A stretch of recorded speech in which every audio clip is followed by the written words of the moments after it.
Hoje, Donnie Darko é conhecido como um dos maiores clássicos cult dos anos 2000. Mas o que muitos não conhecem é seu tumultuado processo de produção. Se teve um filme de sucesso que esteve muitas vezes mesmo perto de não ser produzido, foi esse. A saga de criação e persistência do seu diretor e roteirista Richard Kelly é uma história repleta de desafios, reviravoltas e curiosidades fascinantes. Afinal, como surgiu Donnie Darko? Tudo começou quando Richard Kelly, ao assistir uma partida de futebol americano, chapado, teve uma ideia que mudaria sua vida. No início dos anos 2000, um dos comentaristas mais icônicos do esporte, John Madden, usava um dispositivo que chamava de telestrador para pausar as imagens das jogadas e então montar diagramas sobre o vídeo pausado, prevendo a movimentação dos jogadores em campo e tecendo seus comentários no processo. Sob o efeito de drogas, Kelly percebeu que essa técnica, sobre o poder de uma instância divina, poderia ser aplicada à vida humana, o que resultou nas bolhas futuras, que indicam as próximas ações dos personagens da trama e que aparecem em dados momentos dessa.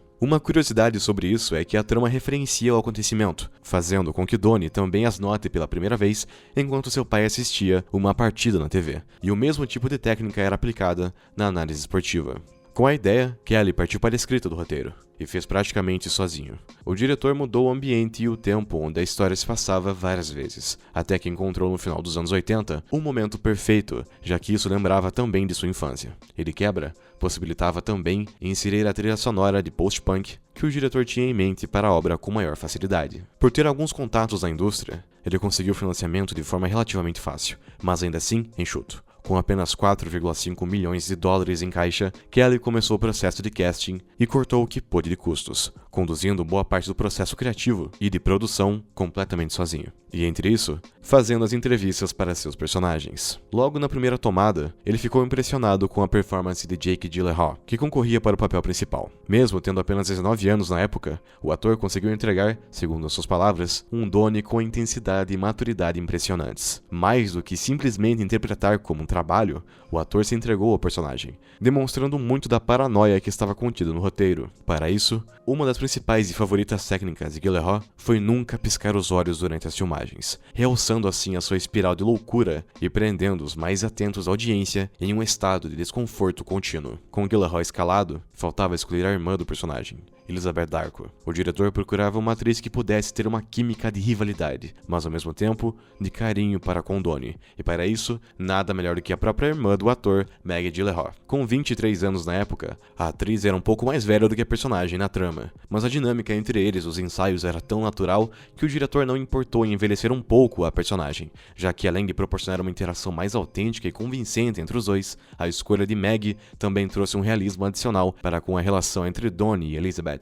Com o elenco principal definido, as filmagens estavam a ponto de começar, mas ainda faltavam alguns pequenos detalhes a serem definidos. O diretor Richard Kelly queria incluir uma cena onde Donnie atiraria em bonecos dos Smurfs, mas para isso precisava da autorização do detentor dos personagens, o estúdio Peyo. O diretor conseguiu marcar uma reunião com os executivos, e ao apresentar a sua proposta, explicou que se tratava de um filme surrealista e com foco nessa insanidade aplicada ao contexto juvenil. Os empresários gostaram do que ouviram, e mais do que apenas autorizar a cena, eles também sugeriram uma cena onde a vida sexual dos Smurfs era discutida pelos personagens, dando origem ao momento onde Donnie fala sobre a Smurfette na obra. O que não apenas adicionou uma camada de humor negro na obra, como também demonstrou a disposição de Kelly em empurrar a obra aos limites do aceitável. Outra cena que enfrentava problemas era do cinema. Originalmente ele queria que Donnie e Gretchen assistissem às Cidades das Sombras, mas não conseguiu localizar o detentor dos direitos do filme. A solução veio do cineasta Sam Raimi, que permitiu que Kelly utilizasse as filmagens do seu filme Uma Morte Alucinante, A Morte do Demônio.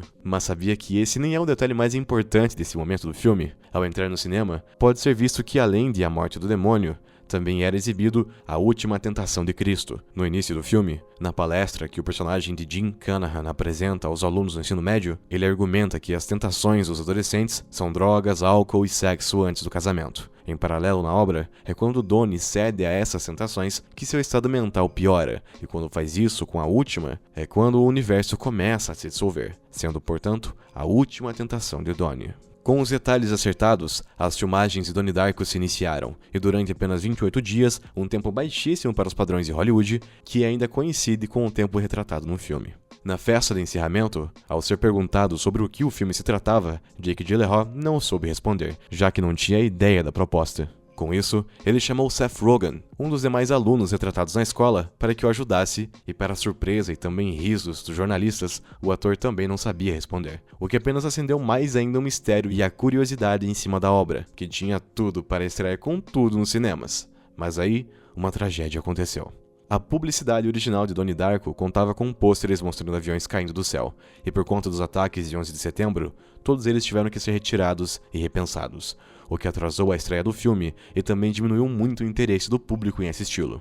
Isso fez com que contratos fossem quebrados, e mesmo com o filme pronto, Richard Kelly estivesse sem uma distribuidora para levar o filme aos cinemas. Isso era explicado por conta do tom sombrio e da mistura de gêneros contidas na obra, mas também havia a atmosfera ainda afetada por conta do ataque terrorista em jogo. Por um momento, o diretor até cogitou fazer o lançamento direto na televisão, através do serviço Starz, mas Christopher Nolan interviu, influenciando alguns dos seus contatos a comercializar o filme, apesar do tema controverso. Com isso, Donnie Darko foi para os cinemas, e mesmo com todo o hype criado no passado e a influência de grandes diretores por trás da obra, a verdade é que Donnie Darko foi um fracasso no momento de seu lançamento. Foi somente com o lançamento em DVD, algum tempo depois, que o filme conseguiu conquistar o seu aspecto cult. De fato, a virada foi tanto que, em 2004, a Newmarket Films, distribuidora dos Estados Unidos, solicitou a Richard Kelly que ele criasse um corte do diretor para o relançamento nos cinemas e em DVD. Embora tenha concordado, Kelly afirmou que se tratava apenas de uma realidade alternativa da mesma história, já que ainda considerava a primeira muitíssimo digna por si só. Com isso, novos efeitos visuais foram adicionados, cenas anseretadas inseridas e uma nova trilha sonora e uma edição diferente feita. Tudo isso em apenas 9 dias, alterando significativamente a trama do filme, mas que, em essência, continua trágica, refletindo perfeitamente a visão única e intrigante de Richard Kelly como cineasta, que até hoje se consagra através desse clássico.